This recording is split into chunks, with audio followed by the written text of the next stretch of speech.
Bonjour à toutes, bonjour à tous. Aujourd'hui, nous allons voir comment prendre une mesure de pendage. Si vous ne le savez pas, le pendage d'une couche, c'est l'angle qu'elle fait avec l'horizontale. Exemple, les couches, souvent, se déposent à peu près à plat, mais par différents processus, elles peuvent être inclinées. Nous avons donc besoin de prendre deux valeurs.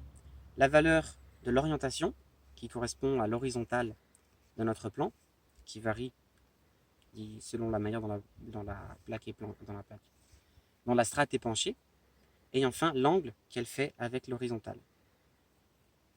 Pour cela, il suffit d'avoir une boussole qui peut également faire clinomètre, comme celle-ci.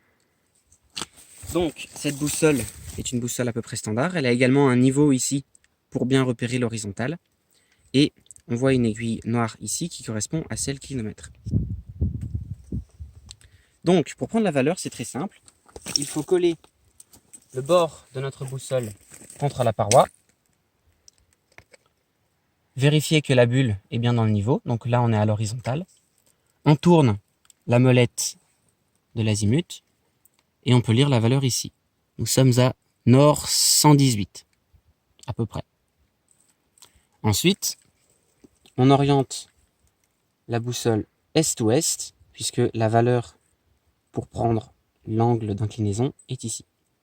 Et on a simplement ensuite à poser cette fois-ci la boussole dans ce sens. On tapote un peu et on est à 65 degrés. Et le pendage pend vers le sud.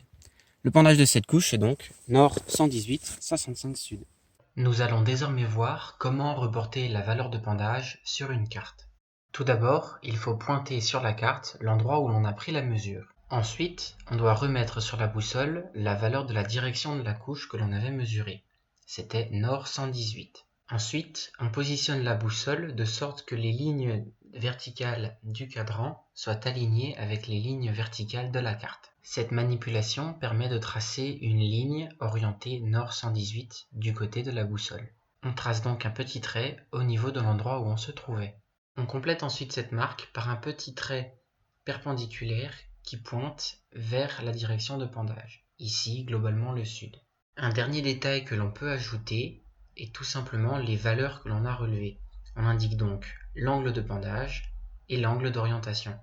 Il suffit ensuite de préciser lequel on entoure et lequel on n'entoure pas pour améliorer la lisibilité de la carte.